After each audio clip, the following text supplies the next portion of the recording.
Way back in the spring of 1990, 10-year-old me was given a $5 allowance. In search of something to spend my money on, I came upon something fantastic at my local convenience store newsstand. It was then that I started a lifelong obsession with the gold standard of sequential art, the comic book. Now, as an old man, I have decided to open up some old boxes and dig into my comic book collection. I decided it's time for me to review and analyze the illustrations and artists that made me comics crazy. Welcome one and welcome all to our all new episode of Chris Crazy House Presents Comics Crazy. We are continuing our look at the all new Incredible Hulk in Incredible Hulk issue 381. And this is the third part of the new Hulk's first adventure and his meeting with the characters known as the Pantheon. So we're going to be doing this one. And you're going to notice something. I wanted to point this out before we examine the cover here. But you'll notice that when we are first introduced to this new Hulk, this is issue 377, this is 379, and this is 381. So it skips issues, okay? But the story is one continuous story, and that's because in between here we had some filler issues. So those filler issues, I do have them, but I didn't feel like it was important to concentrate on that for this particular story arc, because this is the story arc and the filler issues really have nothing to do with them. So I might do one of them for maybe for Christmas time in December, because one of them is a Christmas story of the Hulk versus the Rhino at a mall during Christmas time. So I might save that one particularly for Christmas and in December. So we might do that then. But continuing on with the story here of the Incredible Hulk 381. And taking a look at the cover here, we have the Hulk. He's been captured by the Pantheon at this point. He looks like he's in pain on the cover. And we see that he's like wrapped up in these cybernetic bonds to kind of hold him steady. And you see the Pantheon actually in the background looking very sinister. And really that's kind of a misleading look at these characters, because they're not really that sinister or evil. And when we open up the book, you'll see that. But I think for the cover, they just wanted you to pick up the book. So they wanted to make it look like the hero, the Hulk, was actually in danger on the cover. So I think that's why the Hulk looks like he's in pain. And if you look at all these characters here, they all look very sinister and evil. And when you look inside the book, that actually does not even fit a lot of these people's personality. Like none of them would like some of these this character would not look like this. The leader of the Pantheon, his name is Agamemnon.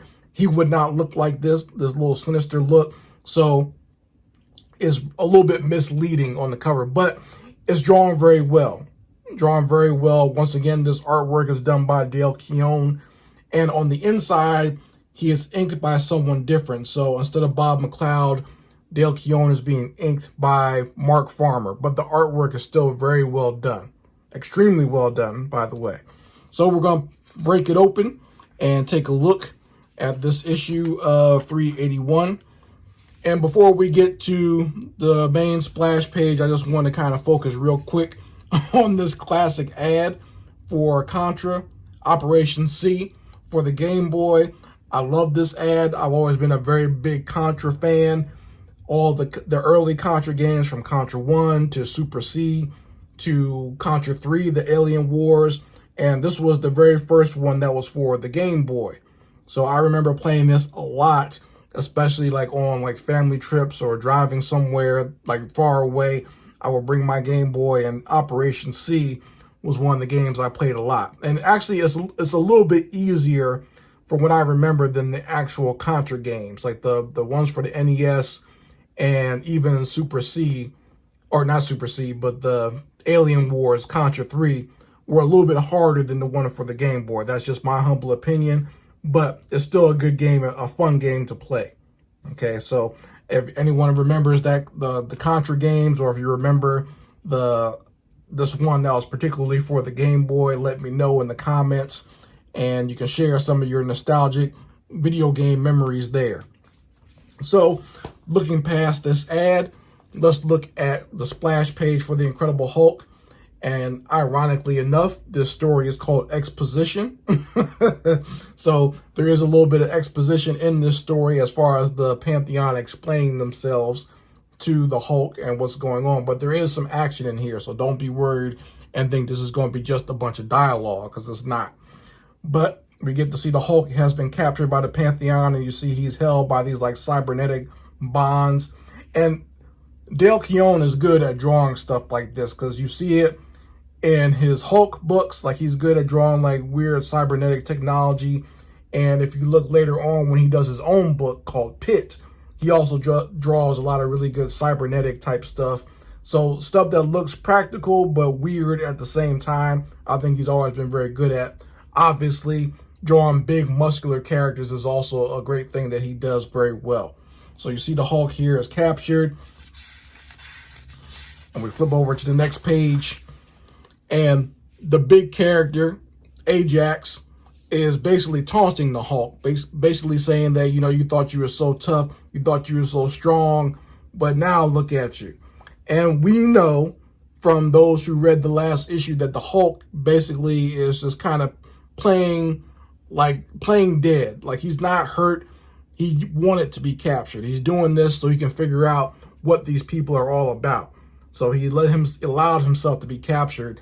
But the big dude, Ajax, is actually sitting there gloating and talking mess about having captured the Hulk. And the other characters are kind of basically telling them to, you know, back off right now, just leave him be. And apparently these bonds, like if the Hulk tries to make any sudden moves or anything like that, they're supposed to electrocute him and put him to be unconscious again.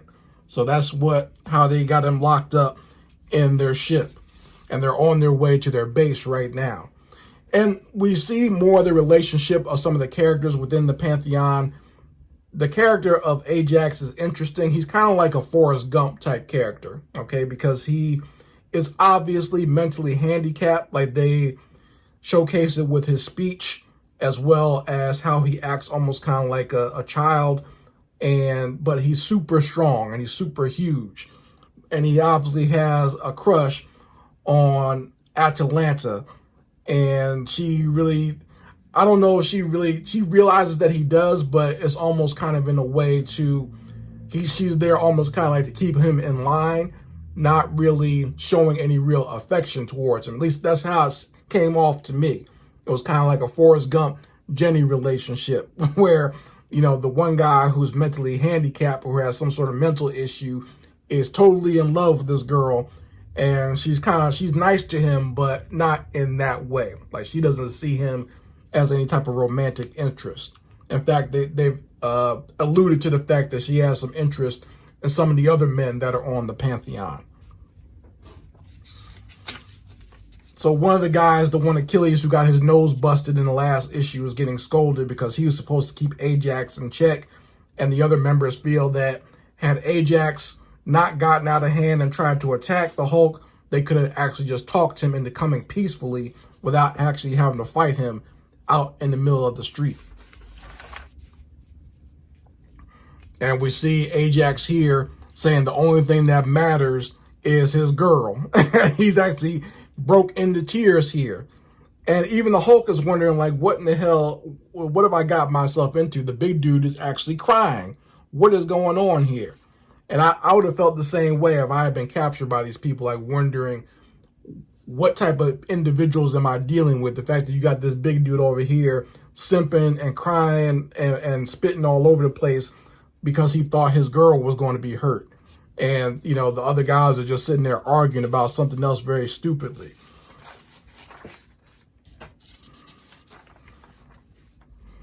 So we get a little bit more story going on with the character of Betty, who is supposed to be married to Dr. Banner at this time.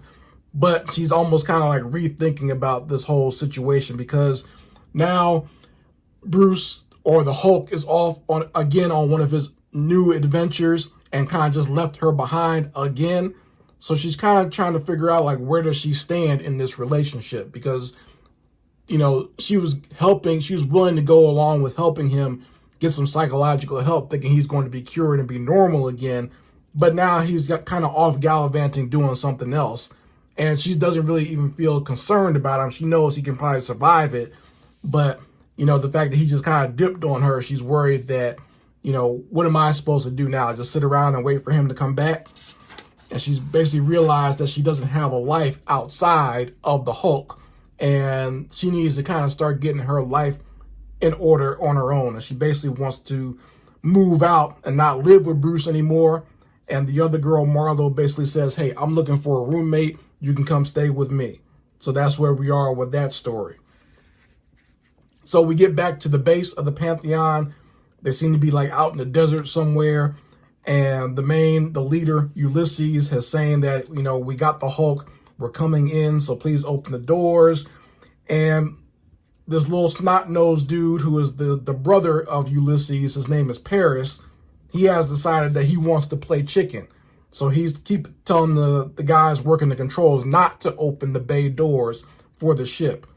So this part I thought was actually kind of stupid. Like, I guess it's supposed to reveal more of the personality of these characters in the Pantheon, but I would not take them seriously as characters if they're literally about to play chicken, where one guy is flying a ship headlong into a mountain and the other fool is not opening the door.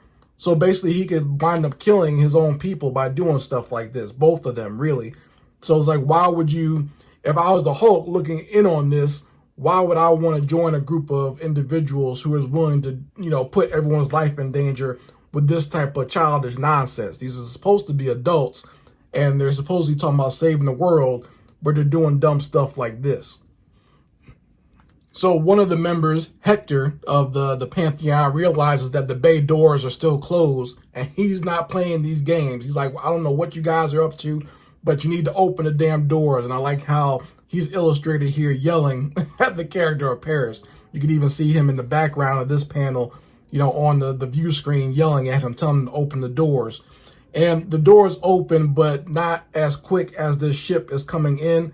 So basically the ship has to squeeze through the doors, and it winds up knocking off the wings of the airship. And in doing so, it's done like a big crash landing. This is actually drawn very well by Dale Keown, to see like an actual airship crash landing into a docking bay. You know, you get the point very well. The other people, the attendants, are scrambling and trying to get out of the way. The people inside the ship are kind of just being bumped around. And this guy right here, he's trying to land it without having it crash all the way. And meanwhile, Dr. Banner has seen this as the opportunity for him to escape from his bond. So at the same time this ship is crashing, that's when he decides to rip his way out of there. And they all decide, you know, they're getting out of the ship, not necessarily thinking that they could be in trouble now that the Hulk has actually escaped. And they're saying, like, someone needs to go attend to Banner. And Dr. Banner, aka the Hulk, has said, don't worry about that. I can attend to myself just fine. And this is where we get a semi-splash page. And I love this page right here. Drawn very well by Dale Keown. I love the way he draws the musculature of a big character like the Hulk. This is a panel that I often tried to imitate as far as learning how to draw the Hulk myself when I was younger. So I would always kind of pull this book out and just look at it as far as like, okay, this is not your normal body type here. So how do I draw a super muscular character like this? You can even notice his arms are a lot shorter. Like, they're somewhat in proportion, but the fact that they're so big as far as like the muscles go, it almost makes his arms look a little bit shorter. And, you know, the very wide chest, the very broad shoulders, and shoulder and deltoid and muscles and stuff like that peeking out the back. So it looks very good, though. Very well done. And like I said, it's a semi-splash page. You get the look of the Hulk kind of towering over the other members of the Pantheon, and you get a close-up of his smile. So he's happy to be free, but you know he's about to wreck shop as well. And I like stuff like that. I enjoy panels that showcase things like that. Now, I would not advise doing that all the time in your own books, but every once in a while it works. This works for this particular character. Like characters like the Hulk, or maybe characters like Wolverine, them kind of giving a smile or something like that before they go into battle. It works very well, you know, just based on their personalities.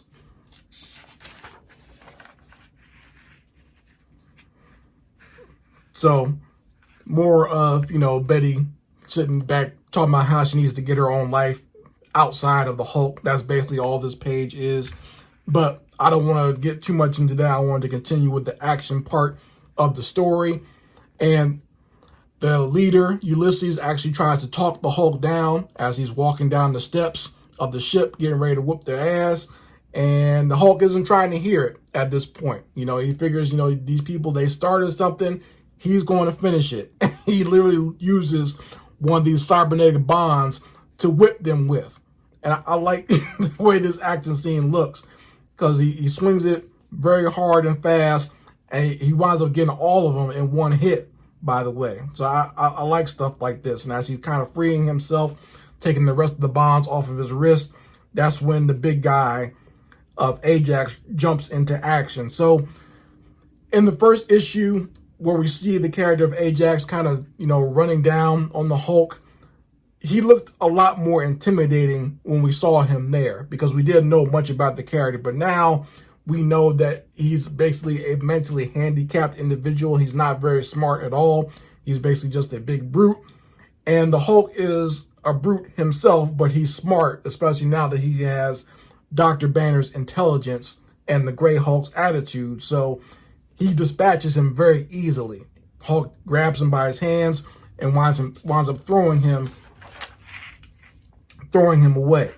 So the other members of the Pantheon call up some of their soldiers. They have some grunts. And I like the design of the grunts too. I think this is actually kind of important if you have any type of organization. Like if you think about concepts like groups like Cobra, or you think about groups like Kronos from the Bio Booster Armor Guyver series. I think it's cool to have like little foot soldier characters within those types of concepts. So for a group like the Pantheon, yes, they have their main characters, but they also have a whole organization of foot soldiers as well that they can call upon. And I like stuff like that. I'm a sucker for gimmicks like that within comic books or in like Saturday morning style cartoons.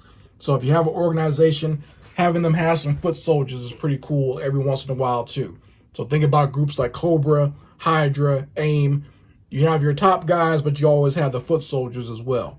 So he calls them in, and they come in with some big laser cannons. Once again, you get to see that Dale Keown is good at drawing this futuristic type technology, and they wind up using it to blast the Hulk. And what's funny is the Hulk is telling him to hold up. He's kind of joking and just really kind of, you know, stall for time. But he's saying, hold up, I lost the contact.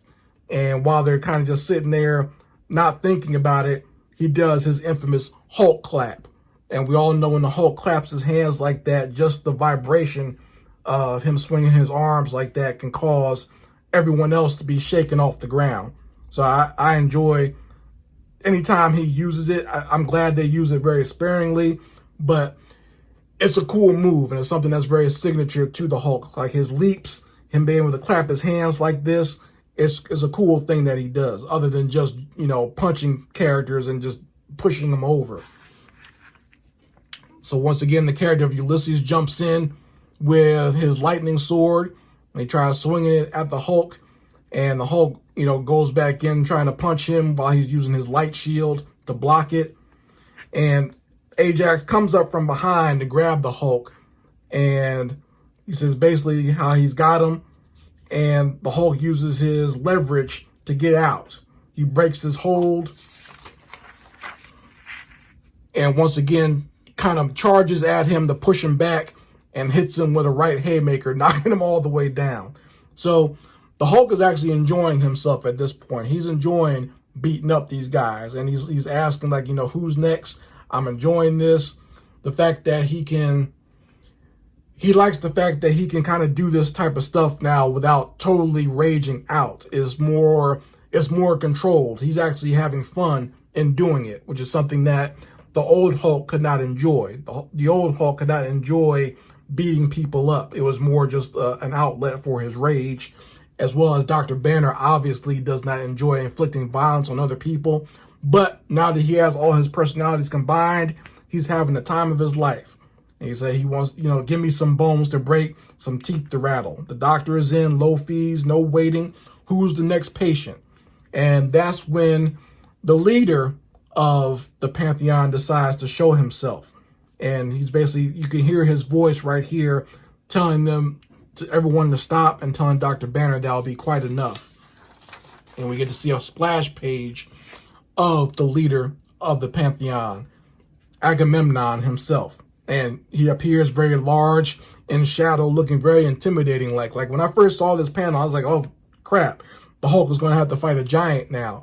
I didn't know what his power set was. I just thought it looked very scary and intimidating that he shows up. The Hulk doesn't seem to be too impressed though. He just, kind of makes fun of the guy's name. The fact that his name is Agamemnon. He says, so that's 2 M's, huh?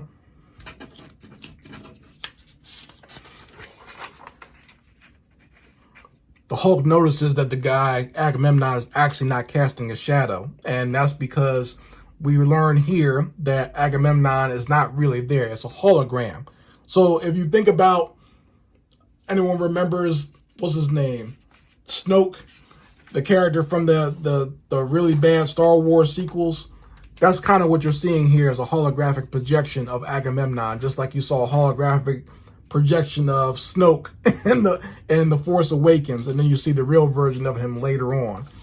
So that's what we get here.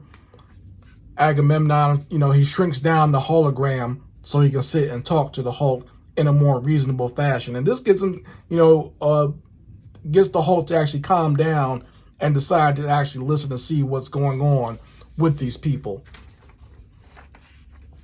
This next page is a double splash. You get, I guess, the basic layout of the Pantheon's base, and you get to find out different things about them, like the fact that they have children and families there, the fact that they grow their own food.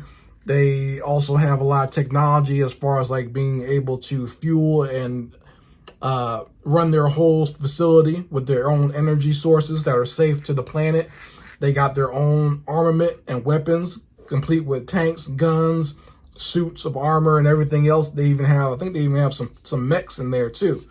But I like this page. I think this is a good way as far as showcasing what this group is all about. This could have been boring in the way it was drawn, but Dale Keown found a way to showcase it in a fun way. The fact that you actually get to see their entire base and the layout of it all mapped out here. This is probably a lot of work to draw all this. And then over in the side panels, you get to see more about the Pantheon themselves and what they're all about and what they have to offer as far as to the world, as well as to Dr. Banner as far as wanting him to join them. So in an interesting way, I sort of like this is actually a cool idea for a super group, because they're not just being reactive, they're more proactive. The fact that they can actually help people and not just be going out there and fighting supervillains, I think that's actually a very cool concept. So Agamemnon takes them to the control room, and basically he tells the Hulk how they observe several different people, but they really want Dr. Banner to join them. And one of the things they want him to be able to prevent are incidents like this that he shows them on the screen. And the Hulk looks at it and is like, what was this? What happened here? Look at all this destruction. Like, who caused all this? And Agamemnon lets him know, you did. During one of your times as a Savage Hulk, you caused all of this damage. And the Hulk realizes just how much destruction he's caused in the world, just when the times where he's gone basically ballistic and just went on a rampage. And Agamemnon kind of gets to the Hulk by basically telling him, you have caused a lot of destruction, but in joining us, you'll be able to give some good back to the world. Now that you're healed mentally, now you can use your strength and actually do some good. And it's not, just you raging out there and causing mass destruction with your powers. So by joining us, there can be a whole different lease on your life here. This is something better that you'll be able to do, and something that will be satisfying in that way. The fact that you can use not just your brute strength, but your actual intelligence as well, because we know how smart of a man you actually are. So they kind of leave you here on a cliffhanger of, is the Hulk going to help them? And just to, go ahead and spoil it for you. I mean, this was done back in the 1990s, so at this point, I'm not spoiling too much. But he does wind up joining the Pantheon, and they do have a lot of adventures together. But the Pantheon, I don't think they're even around anymore, so I don't know exactly what happened to them. Once again, if you are a comic book historian, I don't want to just, pretend like I know, because I don't, because I stopped reading the Incredible Hulk comic books at a certain point. I could probably easily go on Marvel's Wikipedia and find out. But if you know, go ahead and let me know in the comment section. I'll let you show off with some of your comic book knowledge if you can show me in the comments here on this channel and for this video.